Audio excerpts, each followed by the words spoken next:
There is no way to get out of Afghanistan after 20 years easily.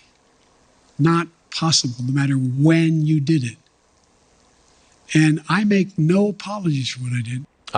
No apologies. Congressman Brian Mast is with us. You lost both legs in Afghanistan. What do you make of this, I offer no apology for Afghanistan? It's really a heartbreaking thing to hear from the president. It does not ring true to anybody that would be given the title commander in chief. And I think it's really worth unpacking. He said there's no way that it could be done. Well, let's unpack it in this way.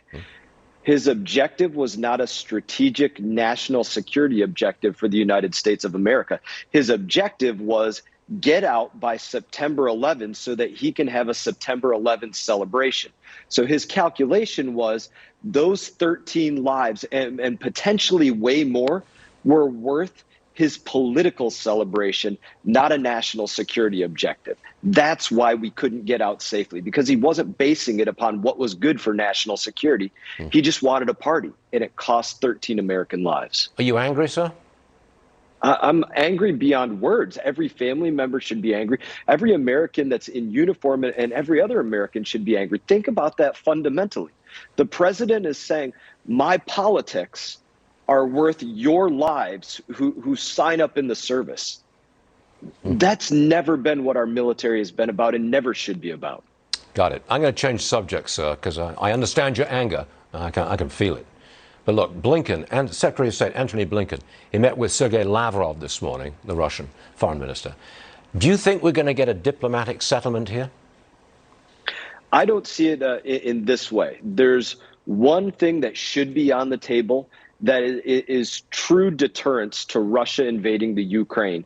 And you don't hear the United States of America talking about it or the rest of Europe or the EU. And that is full NATO membership for the Ukraine. That is the only thing that Putin fears. Beyond that, what you hear the president saying right now is if there's a minor incursion. So one, he's splitting hairs about what kind of incursion might take place.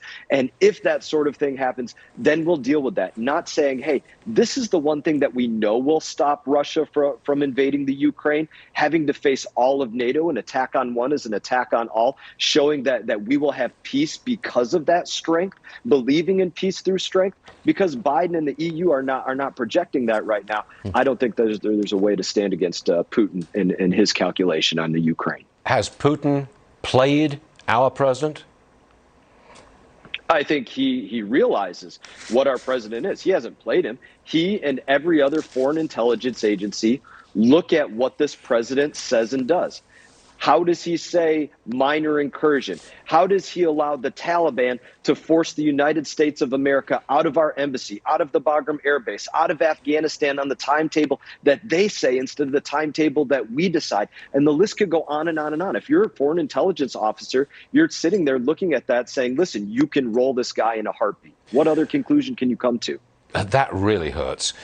Sir, Brian Mast, thank you very much for being with us. And I'll say it again. Thank you for your service, sir. We appreciate it. Thank you, sir. Yes, sir.